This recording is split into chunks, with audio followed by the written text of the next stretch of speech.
Chunya mor nyadichiel kendo gokinyi makawuono manwang'ra Lolwe TV ka. Mondo akel wach maber ma Ruoth oseorago okinyi makawuono. Nyinga LEONARD Mondi mar kanisa mar God of Eternity Church. Ruoth otumonwa ng'wono wa Nairobi ka e piny mar Dandora. Kendo kanyo kama tie to Nyasaye Dandora Phase 4 itok kare supermarket kanyo. Gie sani akwayi ni mondo yie mondo wadhi kodi wach Nyasaye mondiki mondo wasom wach Nyasaye mondo nying Nyasaye nonwang' duong' gokinyi makawuono ni. Yie mondo wasom kodi muma mar Mathayo 26. Wach madwa wuoye Mathayo 26. To we mondo achak somo matin mondo nying Nyasaye onwang' duong' 17. Muma wacho kama: Chieng' mokwongo mar sap makati ma ok oketie thowi, jopuonjre nodhi ir Yesu ma gipenje ni, ere kama idwaro ni mondo waiknie sap Pasaka? Nodwokogi niya, dhiuru Jerusalem ir ng'at moro mondo wachne ni japuonj owacho ni sane osechopo kendo obiro chamo sap Pasaka e odi kod jopuonjrene. Jopuonjrene notimo ka Yesu nowachonegi mi gidhi giiko Pasaka. Kane koro piny oseyuso, Yesu nobet piny kod jopuonjre 12 mondo ochiem. Kendo kane oyudo gichiemo nowacho niya, awachonu adier ni ng'at achiel kuomu biro ndhoga. Kane giwinjo kamano, chunygi nochandre malit mi moro ka moro nopenjo ni, Ruoth, en an koso? Yesu nodwokogi niya, ng'at achiel maluto lwete koda e tawo kuomu. Un ji 12 ema biro ndhoga. Wuod dhano biro tho mana kaka muma wacho, to mano e kaka nodok malit ni ng'at mabiro ndhoge. Da obedo maber ni ng'atno kanide ok onywole. To Judas mane biro ndhoge nopenjo niya, Japuonj, en ane ng'atno koso? Eka Yesu nodwoke ni, isewacho. 26 kama dhi wuoye wacho kama: Kane gichiemo kamano, Yesu nokawo makati, moguedho, eka nong'ingo momiyo jopuonjre kowachonegi niya, Kawuru ucham, ma e ringra. Bang'e nokawo kikombe kendo kane osegoyo ni Nyasaye erokamano, nomiyogi kowacho niya, madhuru duto nikech ma e remba manochwer ni ji mang'eny, kitimogo winjruok gi Nyasaye mondo owengi richogi. Awachonu ni chakre kawuono ok nachak amadh divai ngang' nyaka chop amadh divai manyien kodu e piny Wuora. Nyasaye ma jang'wono, Nyasaye ma jahera, Nyasaye ma jadiera man kod teko kod loch te. Anika Lolwe TV ka, to gima dawach ma okuoma onge. Aonge gi rieko, aonge gi teko, aonge kod loch moramora mak mana mokuomi. Omiya timra nono Nyasaye mondo iyeti koda kaka tung'u mari mondo nyingi kende monwang' duong', kikaw thuolo kod loch mondo iwuo kod jogi kokalo kuoma Nyasaye odiochieng' makawuono. We nyingi onwang' duong' kod loch weche te e happy nyingi Yesu majawar. Amen. Jawinjo kendo janeno mara, chunya gon Nyasaye erokamano maduong' momiya thuolo kendo omiya teko kendo omiya nyalo mondo achung' kendo arwang'ra Lolwe TV kodiochieng' makawuono mondo awuo kodi kuom wach manade ma Ruoth oseora mondo awach. Ruoth oseora mondo awach ni oseluongowa e Mesa Mar Ruoth mondo waromie mesa kanyo. Nitie kakodwa mondo ikwa nikech weche mang'eny mabeyo man mbele wa. Wach masomo magombo mondo wuoyo kuom Pasaka kod mesa mane Ruoth oloso ni jopuonjrene. Muma wacho ni Yesu nokluoro jopuonjrene mondo odhi e piny mar Jerusalem mondo giwuo kod ng'at moro moko ndiki nyinge. No Ruoth ma en Yesu oseikre mondo bi mondo otim Pasaka e od jalno. Kendo oluongo joge kanyo mondo gichiem kendo gimeth. To kane gin kanyo, Ruoth notimo muma wacho Ruoth nokawo. Muma wacho kama: Kane gichiemo kamano, Yesu nokawo makati, moguedho, eka nong'ingo momiyo jopuonjrene Koro mane wach manadi madwa mondo wuoyo odiochieng' ma kawuono. Bedo e mesa mar ruoth. Bedo e mesa mar ruoth. Wach mar ruoth miya godiochieng' ma kawuono. No mesa mar ruoth no jomofwenye gin jomong'eyo gi chunygi ma iye ni Yesu emosechulo nengo gi. E higa ma wantieni en higa ma ruoth nyokoro weche moko mabeyo e ngimawa. Kendo wach mane ruoth okoro mana winjo maber kaka jatichne ni ruoth nyowacho ni e higa ni odwa mondo terwa yo ng'ala moro machielo. Odwa mondo ting'wa malo e ngimawa. Odwa mondo ne omiwa kwe. Odwa mondo ngimawa obed ngima man kod kwe. Odwa ni ngimawa obed ngima man kod mor. Odwa ni ngimawa obed ngima man kod gweth mineno. Odwa ni ngimawa wadhi yo ng'ala moro machielo maka ng'ato neno ngimane to wacho ni Nyasaye en jadiera. Kendo adiera jowete yaka higa chakore pok wadhi mabor. To wach mane ruoth owachono onego chop kare. To bomna chopo kare ka ng'ato winjo gima ruoth dwaro. Ka ng'ato winjo gima ruoth opangonwa. Ka ng'ato winjo gima ka ng'ato timo to biro kelo pogruok. En adiera ni higa ni ok en higa mokwongo ma ruoth ochako kodwa. Ng'ato ka ng'ato mawinja ruoth osechako kodwa higni mang'eny. Kendo jong'eng'wan kod higni mang'eny mwaseneno weche moko. To en gombo ma Nyasaye mondo ne ka ng'ato kuom wan kod lokruok. Wach ni winjo kendo neno mara ni wach mamoro ga ruoth kinde duto koneno ka lokruok ni e ngimani. Oneno kaka in kineno kaka ngimani dhi tineno ka lokruok nitie. Ok en gima mor Nyasaye ka nyathi Nyasaye chandore. O Nyasaye onge kod mor ka in gi higo chakore to higo rumo ka gima ber mani dikwan kaka nyathine onge. Mano gima nyalo moro Nyasaye. Onge chieng' ma Nyasaye nobedie mamor ka in dendi dak kituo kinde duto ni kore paro ni wacha ni kaka longo ni Nyasaye. Ok longo ni Nyasaye kidak e ngima mar tuo. Ok longo ni Nyasaye kidak e ngima mar dhier. Ok longo ni Nyasaye kidak e ngima mar kuyo. Ok longo ni Nyasaye kidak e ngima mar lweny. Ok longo ni Nyasaye kidak e ngima moko mi nying Nyasaye duong'. Wach ma Nyasaye manyo momiyo Nyasaye nyalo kelonwa lek no ma en higa moikre mondo ting'wa malo en kokalo kuom lekno. To an kod in wachom wang'o kuom Nyasaye mondo wanen to en okang' mane ma Nyasaye dwa mondo terwa. Mondo wanen to en yo mane ma Nyasaye dwa mondo luw kodwa mondo wachop kama onego wadhiye. Wach ma Nyasaye ok morgo koneno ka ng'ato chandore. Osiepna Yesu mwawuoyo kuome kane luongo jopuonjrene noluongo jopuonjrene mondo nyisgi noseikre mar chulo nengo. Oseikore mar terowa kama jasikwa ok dwa nwadhiye. Oseikore mar chulo nwa nengo kendo osechulo. Ok noikre kata kochulo. Yesu osechulo nwa nengo mar mondo wadag maber. Yesu osechulo nwa nengo mar mondo wabed mangima. Yesu osechulo nengo te mar mondo an kod in wadag dak mamiyo nyinge duong'. Wadag kod kwe. Nikech jasigu ok dwa ni mondo wadag kod kwe to Yesu osechulo nengo mondo an kod in mondo wadag kod kwe. Koro mae wach manadi ma ruoth ora godiochieng' ma kawuono no onego wabie mesa mondo wadag dak mamiyo nying Yesu duong'. Onego wawinj gima mesa ni en. Mesa ma ruoth luongo wane. Odwa mondo nyiswa tiend mesa ni mondo ka wadak higani to wane tekone, wane lochne, wane ng'wonone nikech ang'o ji osedak moko mi nying Nyasaye duong'. To nanyisi winjo kendo neno mara ni ka ruoth ne nyalo miye thuolo mondo iwinj to ruoth dwa ne timang'o mondo nyinge onwang' duong' to wachno bo bedo maber ni Nyasaye.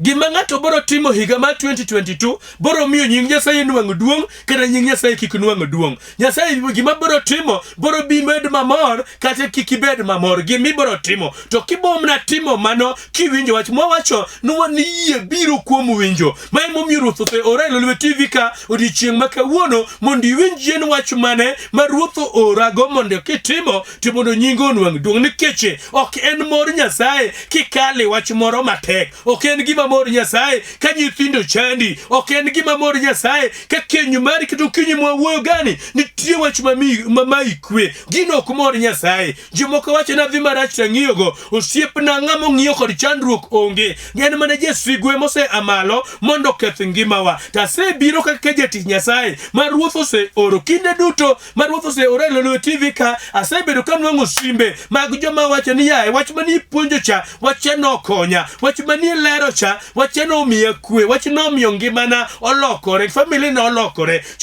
tijo olokore kata mana in jawinjo kendo janeno mara odiochieng' ma kawuono ruoth ora ka mondo anyisi noluongi e mesa ni odwa mondo ler weche moko odwa mondo go mbaka gi nyithinde. Nyasaye wacho mana gimikale matekno. Yesu be kinde mane ochopo mane indhoge mondo odhi a musalaba nong'eyo ni tie kaka kobi bedo kod jopuonjrene kaka ne gisega bedo kendo ne nitie giko moro mane chal kama koro betie. Osiepna nyalo bedo kod chandruok, nitie wach ma ikwe ngima mari, nitie wach ma ikwe keny mari, nitie wach ma ikwe nyithindi, nitie wach ma ikwe tiji, nitie wach ma ikwe. To ruoth ora kod wach ma mondo dwan ka jogo timo to jogo ne berne, jogo ne lochne, jogo ng'e adiera, to adiera no biro keto gi thuolo kendo gibone teko kod loch ma Nyasaye.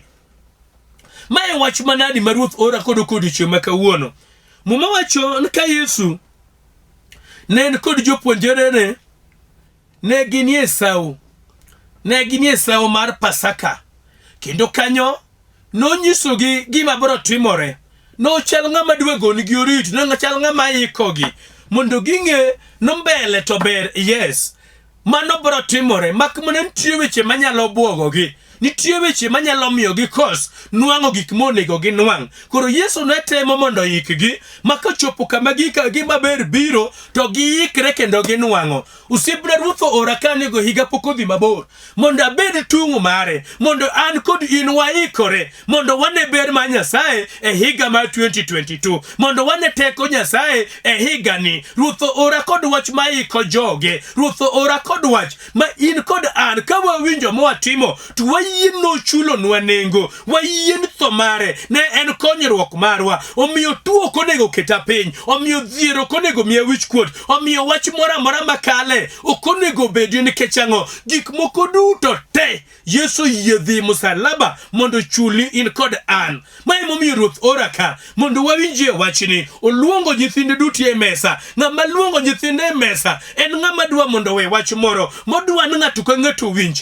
Kinde duto kaka oganda mag Luo wach mwang'eyo ni jaduong' kane pok otho to ne temo mondo ket nyithinde piny mondo weko weche moko kare, weche mamiyo nyithinde kwe, weche mamiyo nyithinde geno, weche mamiyo nyithinde gina kinyo onge kotho to nyithinde wacho ni mae gima ne babo wacho, mae gima ne minwa pimonwa. Koro ging'eyo gima digilo chiel. Muma ma ruoth miyo wawacho kama ni kane gichiemo kamano, kane ginie mesa gichiemo kamano, Yesu sekelo ni gichiemo magibedo mamor. Ng'ata ng'ato ng'eno ruoth oluongo we chiemo kendo no or jopuonjrene mondo bed ong'iso jal moro. Chalna ni jal no ne jamoko, chalna ni jal ne en ng'ama chunye ler, chalna ni jal ne en ng'ama ohero rwako welo kendo ruoth oloso sawo i ode. Ne dhi nyis jal no mondo an ni japuonj dwa biro ka, okobi kende, obiro gi jopuonjrene, en kod wende moko modwa mondo owuogo i odi maberni.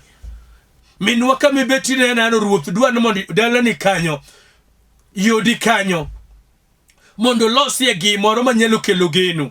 Owachie wach moro manyalo kelo ber, owachie wach moro ma king'iyo tiwacho na adiera ruoth to jadiera. Kara rukna ka duko ne aneno ga ruoth osegwedha, nitie gweth machielo ma ruoth dwan mondo otim koda kendo. Mae momiyo ruoth oloso thuolo ni e dala ni kanyi familia nino kamitie no osiepna gik mineno masa mochandigo ruoth dwa mondo donjie mondo tim maber.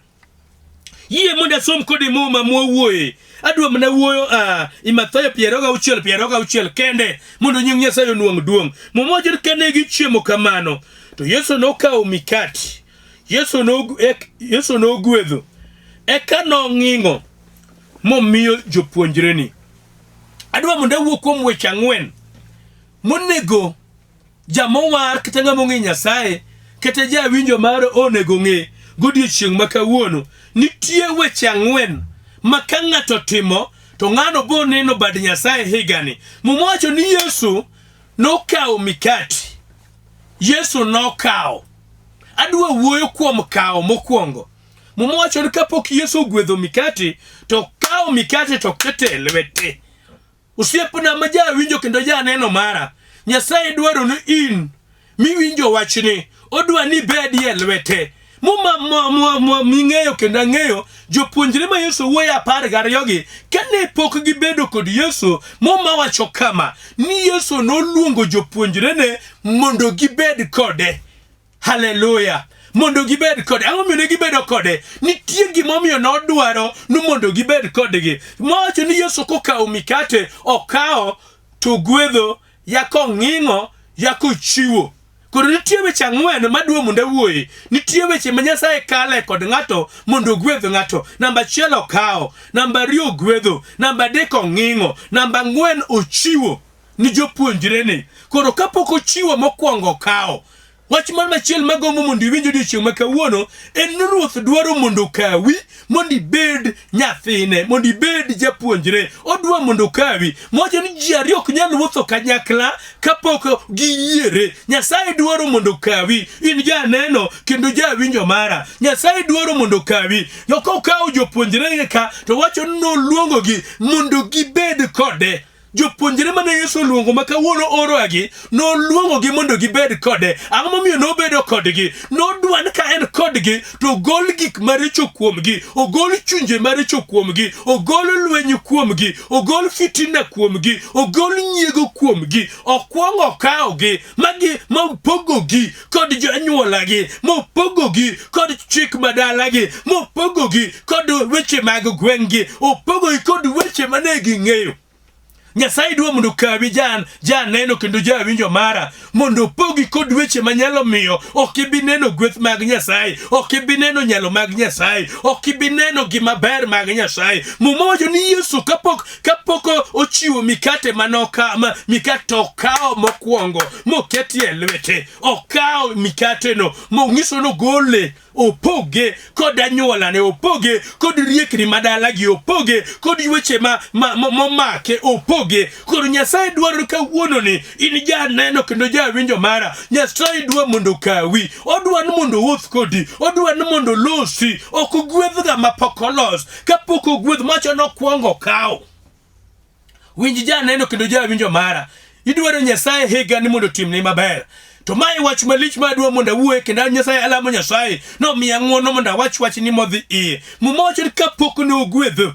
Kapok ogwedho Nyasaye ji mang'eny manyo gweth. Ji mang'eny manyo mondo gwedhgi. Ji mang'eny manyo mondo ting'gi malo. Onge ng'ama gombo bet piny. Onge ng'ama gombo mondo dagie chan. Onge ng'ama gombo mondo dagie tuo. Onge ng'ama gombo mondo ne chandruok. Ng'ato ka ng'ato gombo mondo nwang' ber. Mak mana ni gimotamowa en ji otamore mondo Nyasaye okawgi, mondo Nyasaye onyisgi yo, mondo Nyasaye omak lwetgi, mondo Nyasaye omigi osiepe monego giwuoth kodo. Siep ne Nyasaye kinyal gwedho ng'ama konyal chiko.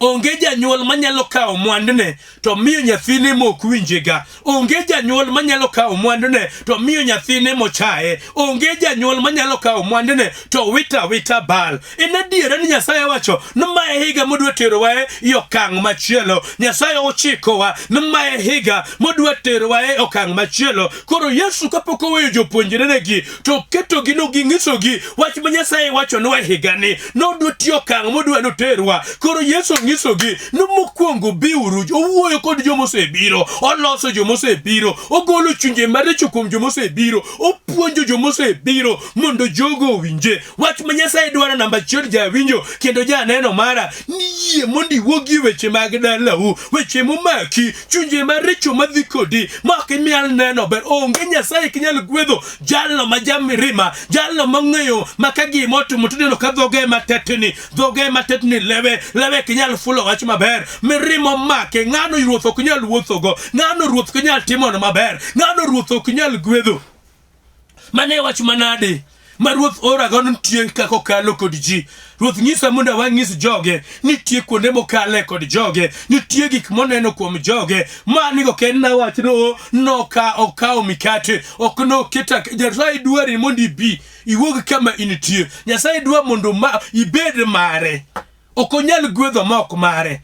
Macho no biro kuom joge to joge ok norwake, to jogo manorwake no keto gima gibedo nyithind Nyasaye. Koro Nyasaye dwa mondo ibed mare. Nyasaye dwa mondo irwake mondi. Iwinjo jawinjo mara. Nyalo neno ni kama sache moko red. Makna ni Nyasaye en Nyasaye man kod principle mage.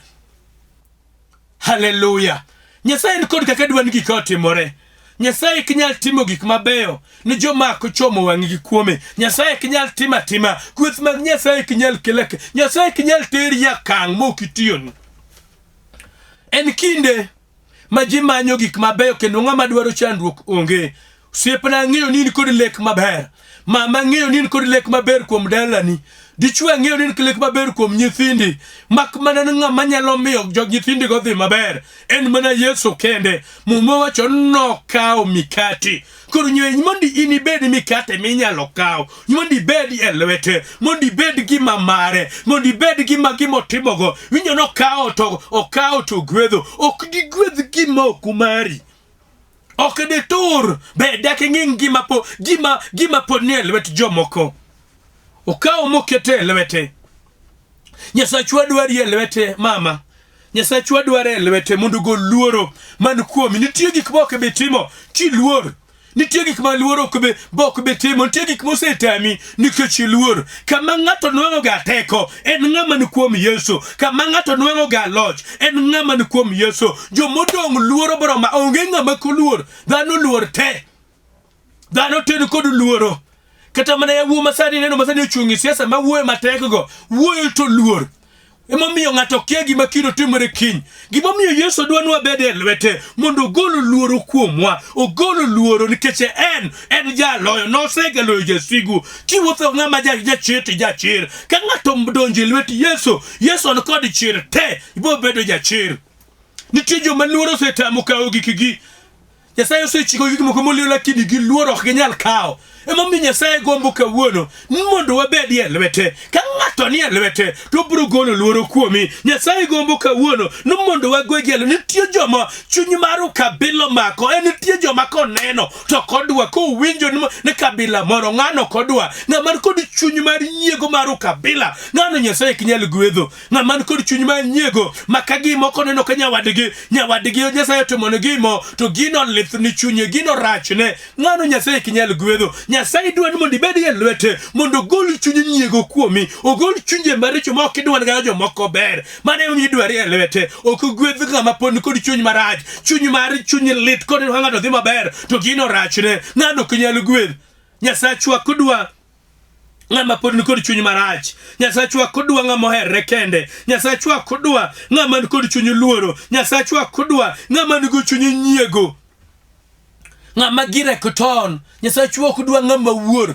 Nyasachwa dwaro ng'ama ni e lwete maka en go mwandu to wacho ni mwandu man ga nwang'o kuom Yesu ok anwang'o gi tekona. Nyasachwa dwa ng'ama pod oherre kende magire konwang'o to ng'ama chielo ok nyal bilo. Ma emomiyo Nyasaye oro waka ng'ama pok chunye olokore, ng'ama thuolo mare onge. Odwaro ng'ama ni lwete mako wacho ni ng'ana dwa ni timo ma to nyalo timo. Odwaro ng'ama ni lwete. Wach mamuoth ora mondo wachni ni Nyasaye manyo ng'ama ene chiko. Mwacho nokawo mangiso no mano mare. En kod teko kuome. En kod nyalo kuome. Onyalo nyiso nyathina luka. Ok nyal gwedho ng'ama kinyal or. Ok nyal go kango osiepna ka ok nyal chiki. Ok nyal go kango wadwa ka in onge ng'ama disiemi. Ka ng'ato yie mokawo Nyasaye. Ka ng'ato yie mowuotho e lwet Nyasaye. Ka ng'ato yie mobedo ng'ama inyalo puonj.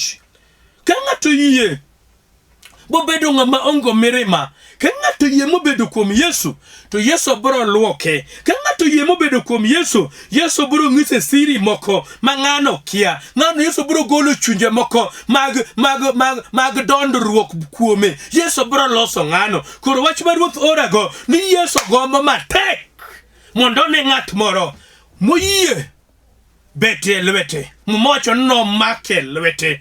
Omake lwete. En lamu ma chunye jawinjo mara ni mondo yie Nyasaye oketie lwete. Ok timo gimoro amora kapok idonje lwete. Ok tite go kodi okang' moro kapok idonje lwete. Namba 1 Yesu wacho nomacho nokawo mikate mokete lwete. Ine mikate ma Ruoth dware lwete. Wach machielo ma muma wuoye en Yesu wacho rodwa nogwedho. Ok bi gwedhi osiepna kata wadwa ka ok inie lwet Nyasaye. Ok bi gwedhi kokiyama na malo mondo Nyasaye otumni malo. Adwa mondo awachni ni gweth en ratiro marwa. Adwa mondo awachni ni gweth en hakiwa. Adwa mondo awachni ni Nyasaye no gwetho. Sama ng'ati gwetho to nitie miwacho kuome. Yie mondo Nyasaye wach kuomi maber. To wachno ibro wacho ka in kod in lwet Nyasaye. Ibolri lwet Nyasaye. Ichiwri lwet Nyasaye. Yie mondo Nyasaye otim ng'wono mar gwethi. Wach machielo ma Ruoth notimo. Muma wacho malong'o ni Ruoth nong'ingo mikate. Nyasaye ok nyal tiyo kod ng'ama pok ong'iny. Yesu Kristo noyie nyaka kar tho. Mam Ruoth ong'inge mobedo mobolore. Jo mang'eny Nyasaye kinyal gwedho nikech ang'o pok ong'ingi, pod ok oturi, pok iyie bet piny. Muma wacho malong'o maber ne kane kinde moro Ayub mane jatichne ne Ayub ka Ayub jatich Nyasaye. To muma lero malong'o ni e kinde mane Ayub kanige kamotamo jomowa dhano kama joko yie mondo Nyasaye okalie kodgi. Onge ng'amo yie mondo Nyasaye oture. Onge ng'amo yie mondo Nyasaye ong'inge. Muma wacho Zaburi 23 ni Ruoth Nyasaye jakwadha. Kuom mano ok anyal chando gimoro. En emotera e lum mang'ich. En emotera kama yueye. En monyisa gima chamo. En emonyisa gima onego atim. Muma dwaro ng'ama nyalo yie mondo chike. Ng'amo yie mondo ture. Ng'amo yie mondo kete kama Nyasaye ema dwaro. Ji mang'eny ok oyie mondo turgi. Osiepne Nyasaye kinyal gwedhi, Nyasaye kinyal ting'i, Nyasaye kinyal mako lweto koko turi. Muma wacho ni e kinde mane Ayub ni e chandruok noturo Ayub. Kinde mane iloso Ayub mondo obed dhano, mondo kinying Nyasaye onwang' duong' kode. Yesu kani iting'o malo to nonwang'ie musalaba. Ndiyo musalaba ne tek to norito kod chunye te. Ndiyo musalaba ne tek rito to norito kochomo wang'i kuom Nyasaye ok noweyo. Kama dhano mang'eny lwarie inyalo chopo stage mar mondo koro turi mondo losi bed dhano to joma ng'eny tamore. Muma wacho malong'o niya na Ayub kane nie kinde manogwanyre manago balathago nobet manie buru, nobet manie buch kendo, piny no bage to nochomo wang'e kuom Nyasaye. Nyasaye luongo wa mesa mondo yikwa mondo wabed nyithindo makare, mondo yikwa mondo wabed joma ko orwoko to miyo nyinge duong'. Namba 4 no oro no chiwo mondo cham. Nyasaye dwa mondo ibed chiemb jomoko. Nyasaye dwa mondo ibed konyruok mar jomoko. Nyasaye dwa mondo ibed nyalo mar jomoko. Nyakiye bedie lwete. Nyakiye mondo gwedhi. Nyakiye mondo ng'ingi matindo. Muma wacho na Ayub nong'ingo. Ma Ayub norito nochandore. Ayub ne gwanyre mana balathago. Nong'ingo matindo tindo. Kano oro Ayub ne Ayub mok dog chien. Ing'ingo nang'o mondo gol sunga kuome. Ogol wich teko kuome. Ogol chunje maricho kuome. Ikuongi gwedho tineno kaka dhi. To koro koseting'o malo tekoni duoko piny. Itemo kod weche moko mondo ne kurito. Osiepne Nyasaye dwari. Nyasaye wacho 2022 oyikre ma gwedhi. Adwa lamo kodi mondo Nyasaye tumne ng'wono. To mondo iyie kale weche wigi. Mondo nying Nyasaye onwang' duong'. Mondo nying Nyasaye oting' malo. Nyasaye dwago kodi okang'. To dwa mondo iki. Nyachine mo ora mondo anyisi. Nitie okang' modwago kodi. Kata kod kodi kawuono mama. King'iyo dalani to rach kabisa. Adwa mondo alam kod dalani. Adwa mondo alam kod kothi. Adwa mondo alam kod tiji mokethore. Mak mana ni mondo Nyasaye okal kodi. Yie mondo Nyasaye omak lweti. Yie jaduong' madwa maneno ka gike dhine maber. Yie mondo Nyasaye omak lweti. Yie wuoyi matin maneno ka Nyasaye gik moko dhine maber. Nyasaye oyikore. To oyikre gi joma biro betie lwete. Oyikre gi joma ibiro gwedho tikende nyalo ng'ing. Oyikre kod joma biro onyalo oro madhi kama idwaro ne gidhiye. Mgechango koseng'ing to los kare ok nyal kethore. Gaga chonge piny makama ka TV mari kula wi kama intie isewinjo wach Nyasaye. Macho ni yie biro kuom winjo. Onge ng'ama kidwa gwetho osiepna. Kata kawuono an mayalo ni adwaro gweth kod nyalo mar Nyasaye. Yie mondo walam kod Nyasaye manyalo gwedho, manyalo golo wachandruok, manyalo golo nwa wich kuot. Nyasaye no osiepna ni ogo chonge piny. Yesu komanda mama nogo chonge piny. Mama manyithindo chando maken chando makieke masoyi wiye makoro fwenyo ni nyotimo makosa no. Nyasaye ogo chonge piny. Ok na an nikech in na nyisi Nyasaye ni gima dawachano onge. ine menyalo timo ne jomogo chonge pinyno mak bad gi Nyasaye mak bad wuoyi mogo chonge pinyno mak dichuo mogo chonge pinyno miye kwe kod ng'uono miye nyalo makende miye loch ma piny ongogo mondo nyingi onwang' duong' Jehova go niero kamano kichung' kodi kino kilocho nigi Nyasaye kik giogi chongi kod wich kod gachaya akich kod gachaya manyo magin tie kawuono emomiyo idhie bao emomiyo ni betie bao kendo emomiyo ni bedo jaloch Nyasaye kuok bi keto ge piny nikech inoze kukalo kuom chuot mari ose changwa ma emomiyo kawuono ni alando changi ngima mama matuono alando changi ngimane bedo ni jasigo tuwe nadi onge gima notami ini ma in kodo fungu mar ngima miye ngima jogo mathiero mako Nyasaye chwa soko di chier mari ni thon keche wan mondo kikwabed kod wich kod achaya ongenga mago kie chonge sani alando no mama mayuakno manyithinde tuonji jutimo pej na nyithindo nie otno Nyasaye pare miye kwe miye loch mondo nyingi onwang' duong' Jehova go niero kamano kuom keny makethoreno iseting'o badi malo ikwerno ok kethore nikech ng'ano osewinji in Nyasaye majadiera ka Samson noywakni ni timne kech nyadichiel kendo Nyasaye ni keche manonego jo-Filistia Mama wacho ni joma nonego kotho ne ng'eng' molo joma nonego ko ngima kikiwe mamano kikiwe dichuono kikiwe wuoino kikiwe nyakono wogie chonge kod wich kuot ma Nyasaye amalo mondi make amalo mondi kedne mondo nyingi onwang' duong' Jehova go niero kamano par Bishop Kawuru majatenda Nyasaye par Jauda Pauline par Nyasaye jolalo duto mag Lolwe TV ka chung kod Lolwe TV ni par jatelo mag Lolwe TV ni jotich te kimiyo nyingi duong' Nyasaye tingi malo Jehova go ero kamano nikech Nyasaye majadiera ero kamano kuom minwa piny mar ugenya masiro ramunde Nyasaye tumne ng'uono kichung' kode kilocho ne Nyasaye nyingi bonwang'o duong' kod loch weche te agoni ero kamano nikech isebedo jakorwa piny Yesu majawar amen jawinjo kendo janeno mara chunya mor chunya gon Nyasaye ero kamano kuom kawo thuolo mari makende mimondi winja go kinyi makawuono kawani season mar Valentine ka Nyasaye mundu mi ng'uono kendo Nyasaye mundu chung kodi ka ang'en nyowani Valentine Nyasaye mundu tumni ng'uono maduong' kik weche mag piny ni dhi kodi ng'ama oherowa moloyo en Nyasaye kendo akwayi ni ka in kod wach moro malich Nyasaye omi ng'uono kigona sim namba 0722 1157 14 0722 1157 14 kata 0733 736040 0733 736040 any screen piny kaka wakawa tigona sim mondo akonye wach mora mora mane tich moluongnwa mondo wakonye Nyasaye mondo gwedhi Nyasaye chung kodi shalom shalom shalom